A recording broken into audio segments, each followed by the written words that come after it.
Fala aí galera, como é que vocês estão? Eu espero que bem, mas eu sei que estão bem sim, né galera? Depois desse capítulo não tem como tá bem. Eu ainda tô sem acreditar no que de fato aconteceu, galera. Finalmente a nossa outra vovó, mais querida, né, da série, retornou. Vovó Turbo está de volta, galera, e que sensacional isso, tá? Teorias vão começar a surgir mais e mais agora que ela está de volta. Também tivemos o relacionamento da Momo e do Okarun se desenvolvendo um pouquinho mais. Também comigo ver tudo o que aconteceu nesse capítulo 219 de Dandadan, o ponto fraco da múmia. A nossa história retoma exatamente do ponto onde paramos no último capítulo. O corpo da múmia já à beira de se desfazer por completo, começa a ruir, até que de dentro daquele receptáculo frágil e deteriorado surge o verdadeiro corpo de Doris. E o que ele revela?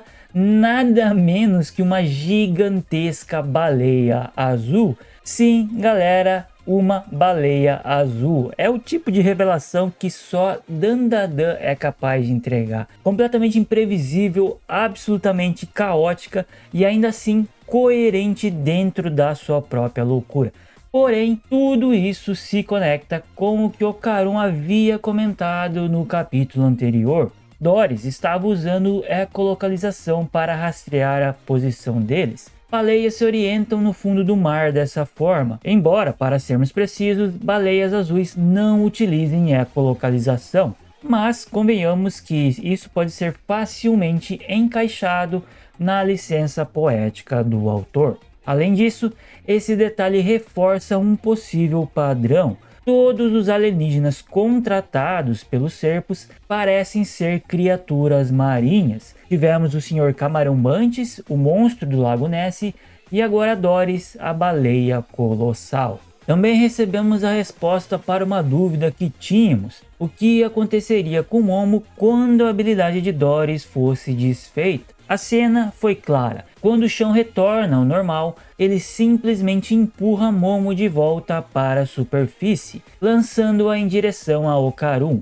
Então ela não ficou presa no solo como nós temíamos. E não demora para que a teoria explicada por Okarun somente alguns capítulos atrás seja finalmente colocada em prática. Sem seu corpo humano, Doris fica completamente vulnerável à gravidade da Terra e começa a despencar justamente na direção de onde Momo e Okarun estão, ainda enlaçados pelas ataduras e incapazes de fugir. Com o perigo iminente de serem esmagados, eles não veem alternativa a não ser recorrer mais uma vez ao Kanabo de Oni, e unindo forças liberam seus Kis, fazendo o Kanabo disparar um ataque poderoso em direção ao céu que acaba os lançando para trás. Logo depois, Doris cai com força devastadora, acertando exatamente o ponto onde eles estavam segundos antes. Em meio ao caos, vemos dois serpos comentando que alertaram Doris inúmeras vezes para não abandonar seu corpo humano, pois a gravidade seria fatal para ele. Não sabemos o paradeiro da alienígena espacial, mas o meu palpite é que, cumprida a missão, ela simplesmente voltou para a padaria. Já os serpos fogem lamentando mais um fracasso. E então, em uma cena visceral,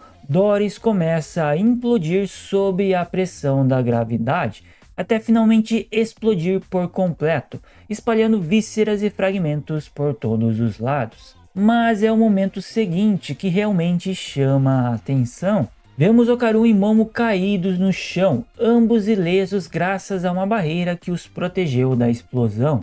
Ela se assemelha muito a que Momo usava antes para se defender e proteger seus companheiros, como na explosão do camaleão Kaiju. O mangá não deixa claro se foi a Momo quem a manifestou instintivamente ou se o Kanabo assumiu temporariamente a forma de um escudo. Eu acredito que o subconsciente da Momo canalizou seu poder através do Kanabo, materializando a defesa no momento mais crítico. Okarun se mostra aliviado por ter conseguido proteger Momo. Ela, por sua vez, exalta o feito dele, mas Okarun devolve o elogio dizendo que a vitória só foi possível graças a ela. Em seguida, completa que mesmo sem suas memórias, sua virtude e sua coragem permanecem intactas. Ele admite estar feliz por saber que sua amada continua sendo a mesma de sempre. Momo fica completamente surpresa e incapaz de responder. Vale lembrar que somente alguns capítulos atrás, Okarun se lamentava pela distância emocional que parecia existir entre eles, apesar de estarem fisicamente próximos. Ele temia que Momo não fosse mais a pessoa que conhecera,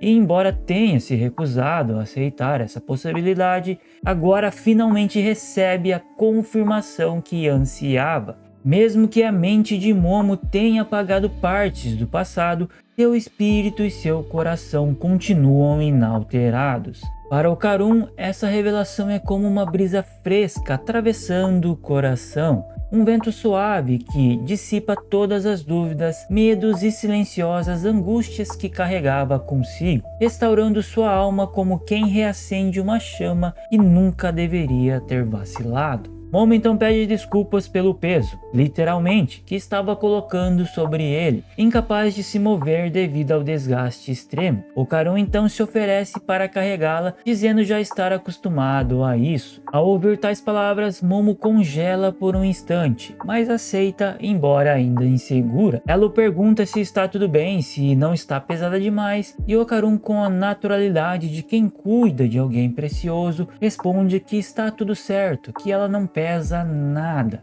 Com uma determinação suave no olhar, Momo revela então que passou a acreditar em alienígenas. E isso, galera, é gigantesco, pois significa que ela não apenas reconhece a existência deles, mas que agora acredita plenamente em Okarun, e que ele não estava tentando enganá-la, mas sim é alguém digno de confiança. Okarun conquistou o coração dela novamente, desta vez não com frases de efeito ou coincidências nominais, mas com atitudes, coragem e ao demonstrar que ela foi sua prioridade o tempo todo, até mesmo acima de sua própria vida. Yoshinobu Tatsu já disse em entrevista que mangá para ele é uma mídia essencialmente visual e que prefere deixar as imagens falarem por si só, e essas cenas falam alto.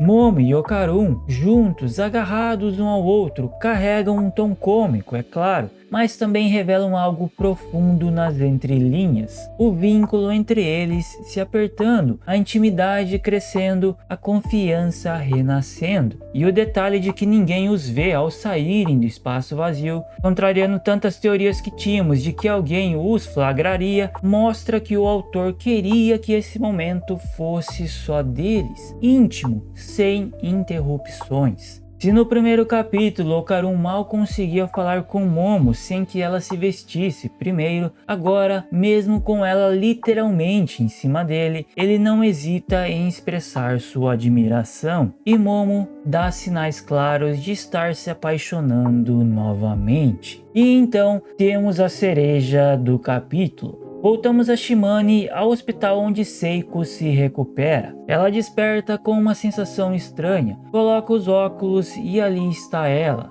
Vovô Turbo, finalmente de volta. Sem discursos, sem apresentações. O vínculo entre as duas torna qualquer explicação desnecessária. Seiko não pergunta onde ela esteve ou por que desapareceu, apenas se preocupa perguntando se ela andou se alimentando direito. Vovó Turbo responde que sim, e tem muita coisa gostosa por aí, o que anima Seiko, mas logo acrescenta que vê-la nesse estado não lhe cai bem, como quem deseja profundamente sua recuperação. O retorno dela pode ter sido apenas para visitar a amiga, mas isso não impede a possibilidade de ela também ter voltado porque encontrou algo que ajude Momo. Como eu já mencionei antes na review do capítulo 207, na história extra do volume 20, vemos Vovó Turbo procurando um amigo yokai em busca de informações para trazer Momo de volta ao normal. Uma coisa, porém, é certa.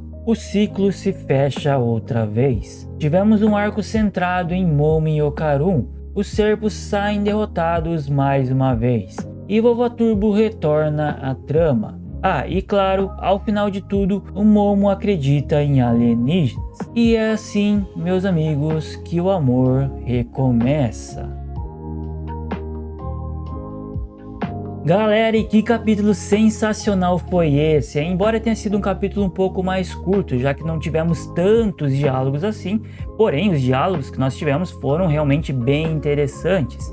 E no final de tudo, Tatsu nos presenteou com a aparição da Vovó Turbo de novo. Comenta aí embaixo, galera, qual foi a sua parte favorita desse capítulo, que eu quero muito saber. A minha foi ver a Momo finalmente acreditando no Karun, né? Agora ela acredita em Alice de novo e, consequentemente, agora ela sabe que o Karun estava dizendo para ela era tudo verdade, que ele não estava tentando enrolar ela. E é claro, a parte do retorno da Vovó Turbo, que, como vocês sabem, eu já estava esperando já faz bastante tempo. Tem alguma teoria sobre o real motivo da Vovó Turbo ter voltado e como diabos ela sabia que a Seiko estava em Shimane e como foi que ela chegou lá? E quanto ao Karun e a Momo, o que você achou da interação deles nesse capítulo? Comenta aí embaixo que eu quero saber. Para você que chegou até aqui, um salve especial e muito obrigado por assistir. Se curtiu o vídeo, eu peço que você deixe o likezão e compartilhe, porque isso ajuda bastante o canal.